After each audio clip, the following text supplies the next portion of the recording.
Have you ever wondered why your children don't call as often as they used to? Or why, despite all the sacrifices you've made for them, there seems to be an emotional distance you can't quite explain? You may think everything is fine, but in reality, a single sentence, just a few words spoken at the wrong time, can create an invisible wall between you and your children. And the worst part?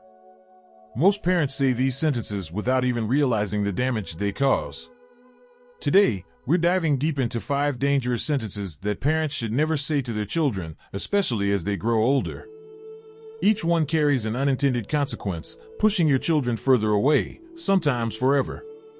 And let me be clear, the last sentence on this list is the most damaging of them all. It's the one mistake that 90% of parents unknowingly make, and it can completely destroy the parent-child relationship. So, stay with me until the very end, because I'll not only reveal these 5 sentences, but I'll also show you exactly what to say instead to strengthen your bond with your children. And before we begin, let me ask you, have you ever heard a sentence from your parents that hurt you deeply, something you still remember to this day? If so, comment below and share your story. Your experience might help someone else avoid the same mistake. Now, let's get started. Before we go into the first sentence, you need to understand one thing: words are powerful. More powerful than you think. In fact, science has proven that the words we hear as children shape our self-esteem, our relationships, and even our success in life. So before we reveal the 5 sentences, let's first take a look at why what you say matters more than you realize. Words are powerful. More powerful than most people realize. You may think that once something is said, it disappears into the air. But the truth is, words don't just vanish. They stay. They settle in the minds and hearts of those who hear them, especially when they come from someone they love and trust. Science backs this up. A Harvard University study found that children remember negative words and criticism 5 times more strongly than positive words or praise. This means that even if you've said hundreds of loving words to your child, just a few sharp, critical remarks can overshadow them completely. Think about that. One careless sentence spoken in frustration can leave a mark that lingers for years, even decades. And it's not just children who are affected. Neuroscientists have discovered that the human brain is wired to prioritize negative experiences over positive ones. This is a survival mechanism designed to protect us from harm, but when applied to relationships, it has the opposite effect. This is why a single harsh sentence from a parent can create wounds that never fully heal. Have you ever had a conversation with your child where you said something out of frustration, only to realize later that their mood changed? Maybe they didn't respond as warmly. Maybe they pulled away slightly. Or maybe they just went quiet. That's the power of words at work. And here's where it gets even more concerning. Over time, these words don't just affect emotions. They shape identities. Psychologists have found that children who frequently hear negative remarks about themselves from their parents often grow up believing those words. They internalize them. A child who is repeatedly told, "You're not responsible," may grow into an adult who believes they'll never be reliable.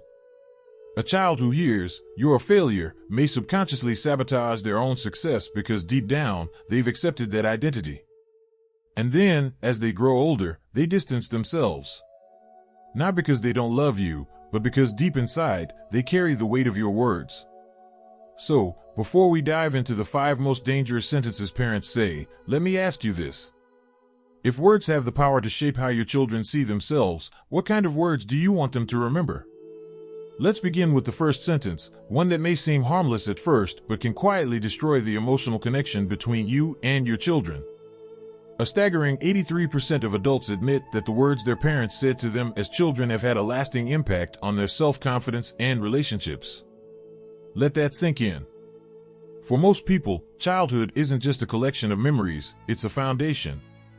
And the words spoken by parents become the inner voice that stays with their children for life. Now, think about your own childhood. Can you remember a painful sentence your parents once said to you? Maybe it was something they said in frustration, something they didn't even mean. But somehow, those words stuck with you. Maybe you've forgiven them. Maybe you've moved on. But have you really forgotten? Now, imagine this. Your child, years from now, remembering something you said.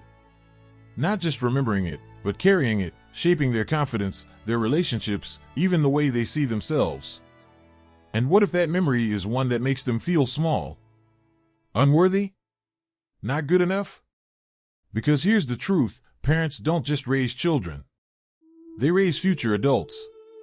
And the words you speak today become the foundation of who they will be tomorrow. So, before it's too late, let's uncover the 5 most damaging sentences that parents say, often without realizing how much harm they cause. And the first one? It's something many parents believe is a sign of strength, but in reality, it can silently push their children away forever. 5 most dangerous SAYINGS and how to overcome them. Sentence 1, I have money, my children don't need to take care of me. As parents, we say this with good intentions.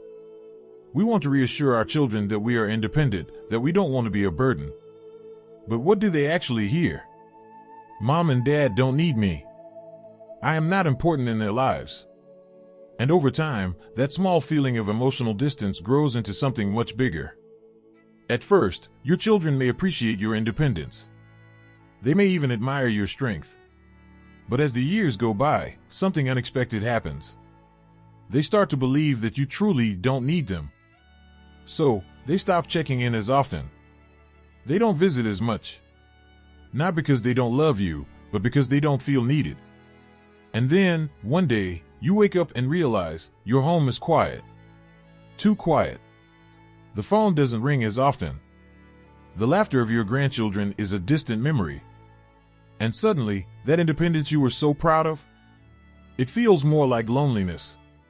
This is exactly what happened to Margaret, a 72-year-old retired teacher. When her son got married, she told him and his wife, "Don't worry about me, I have my savings. You focus on your own life." She truly meant it. She wanted them to be happy, free from any obligation. And for a while, everything seemed fine. She traveled, spent time with friends, enjoyed her hobbies. But as the years passed, she noticed a change. Her son called less and less. Holidays became short visits.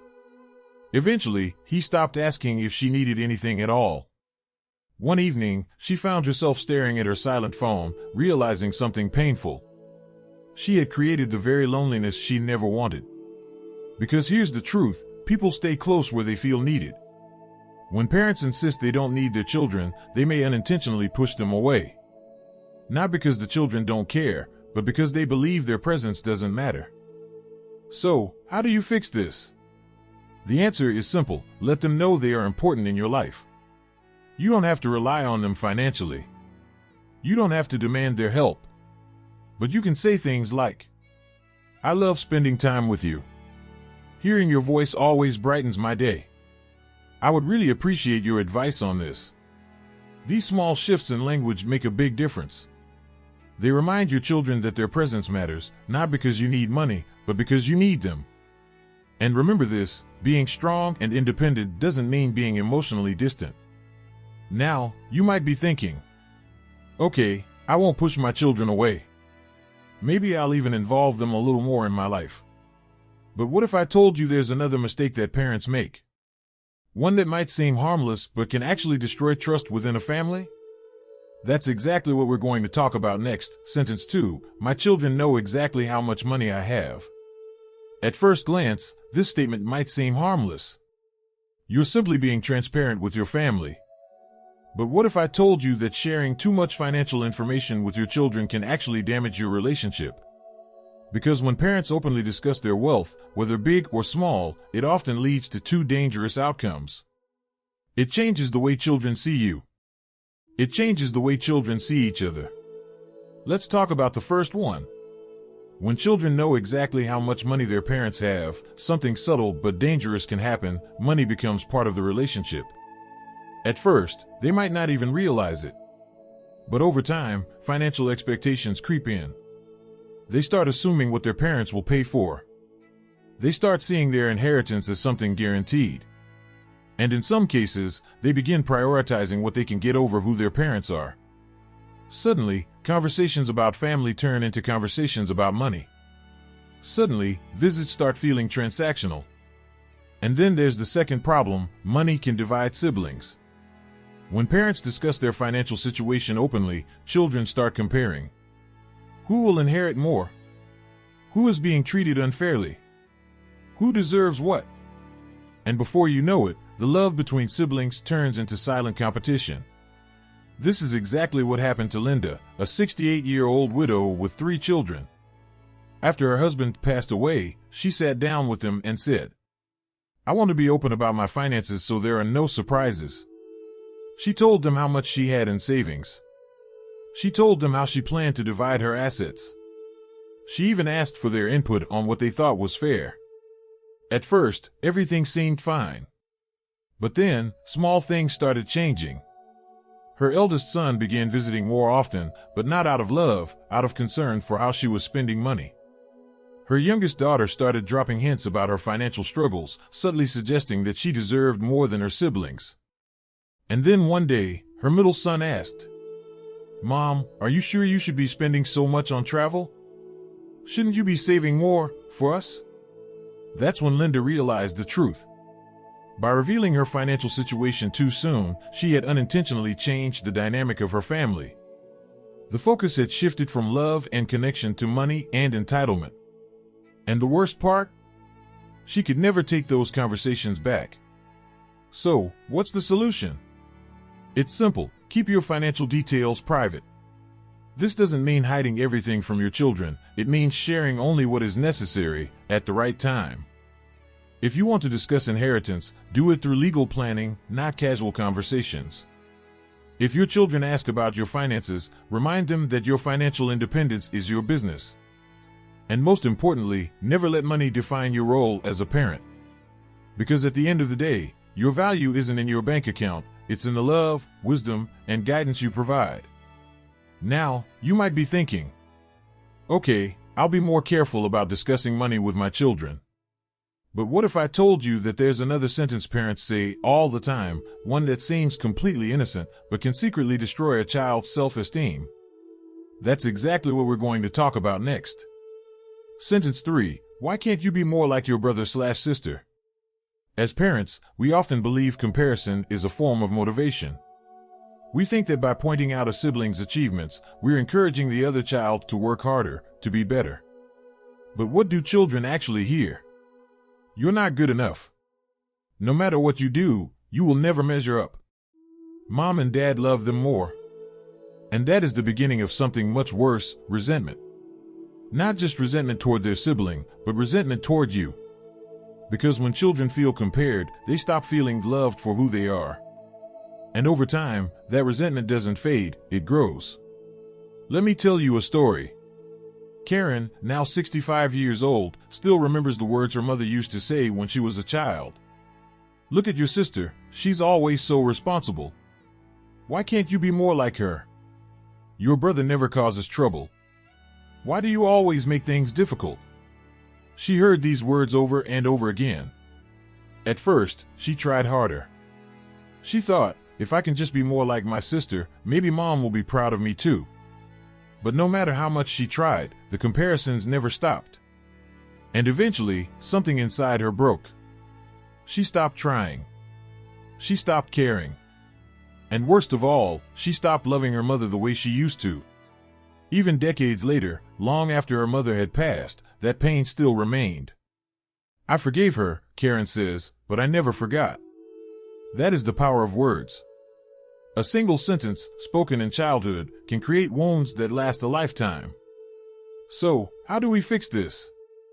It's simple: see each child for who they are, not who you want them to be. Every child has strengths.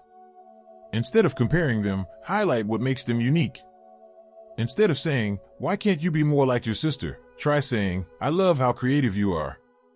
Instead of saying, "Your brother is so responsible," try saying, "I appreciate the way you see the world differently." Because here's the truth: children don't need to be compared to others to be great. They just need to be seen.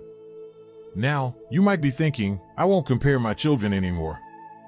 But what if I told you there's another sentence, one that many parents say with good intentions, but in reality, it makes their children feel guilty for the rest of their lives? That's exactly what we're going to talk about next. Sentence 4. I sacrificed so much for you. As parents, we give everything for our children, our time, our energy, our dreams. And sometimes, when we feel unappreciated, we remind them of it. I worked so hard to give you a better life. I sacrificed my happiness so you could have opportunities. You'll never understand how much I've done for you. We say these things because we want them to understand our love, our effort, our struggles. But what do children actually hear? You owe me. No matter what you do, it will never be enough to repay me. You should feel guilty for living your life. And over time, instead of feeling closer to you, they feel something else, pressure. At first, they may try to please you. They may call more, visit more, do things out of obligation. But deep inside, the weight of guilt becomes too much. And eventually, they start to pull away.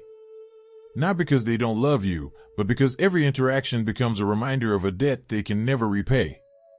This is exactly what happened to Helen, a 70-year-old mother of 3. For years, she told her children how much she had sacrificed for them.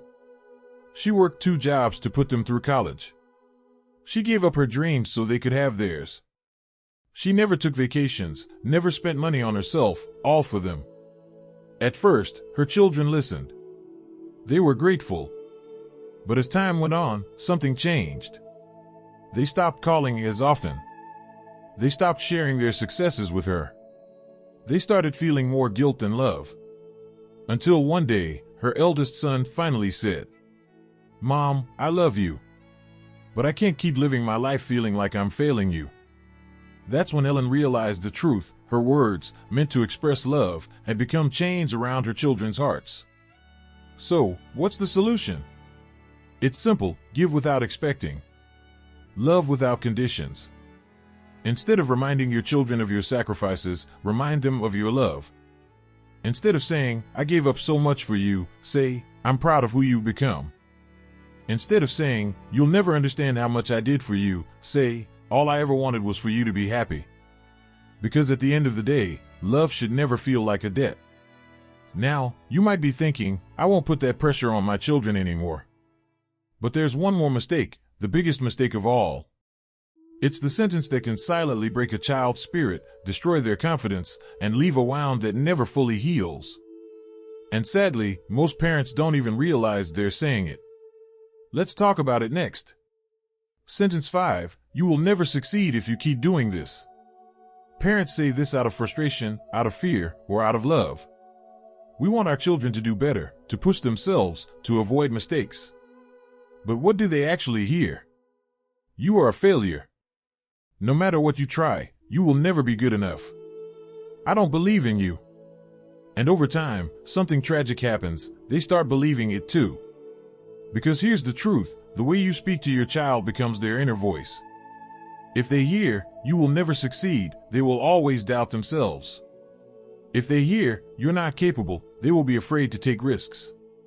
If they hear, "You're not good enough," they will stop trying altogether. This is exactly what happened to Michael. As a child, he loved to draw. He would spend hours sketching, creating, dreaming. But every time his father saw him with a pencil in his hand, he would say, "You'll never make a living from this. You need to focus on something real. You're wasting your time." And so, little by little, Michael stopped drawing. By the time he was an adult, he had completely given up on his passion. Even when people told him he was talented, he would shake his head and say, "I'm not good enough." Not because it was true, but because he had heard it so many times, he had accepted it as reality. This is the damage that words can do. So, how do we fix this? It's simple: replace criticism with encouragement. Instead of saying, "You'll never succeed if you keep doing this," say, "I believe in you, but have you thought about trying a different approach?" Instead of saying, "This is a waste of time," say, "I can see how passionate you are about this. How can I support you?" Instead of saying, "You need to be more realistic," say, "I admire your ambition. What's your plan to make it work?" Because here's what every child, no matter how old, wants to hear: "I believe in you." And that belief? That is what gives them the strength to succeed. Now, let's bring everything together. We've covered 5 of the most dangerous sentences parents say, often without realizing the lasting damage they can cause. Let's do a quick recap. I have money, my children don't need to take care of me. What your children hear, I don't need you. Instead, say, I love spending time with you. My children know exactly how much money I have. What happens? Money can create division, expectations, and even resentment. Instead, keep financial matters private and plan your legacy wisely. Why can't you be more like your brother/sister?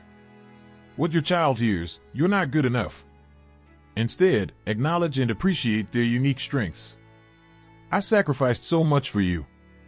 What your child feels, guilt, obligation, and emotional pressure. Instead, express unconditional love without making them feel indebted. You will never succeed if you keep doing this. What your child internalizes, self-doubt and fear of failure. Instead, say, I believe in you, how can I support you? These small changes in words can make a huge difference in how your children feel about themselves and about you. Now, let me ask you. Have you ever said one of these sentences before? Or maybe you've heard them from your own parents. Let me know in the comments. Your story might help someone else realize the power of words. And if you found this video helpful, share it with someone you love, a parent, a grandparent, or anyone who might need to hear this message. Because at the end of the day, family isn't about perfection. It's about connection. And the words you choose today will shape that connection forever. Thank you for watching, and I'll see you in the next video.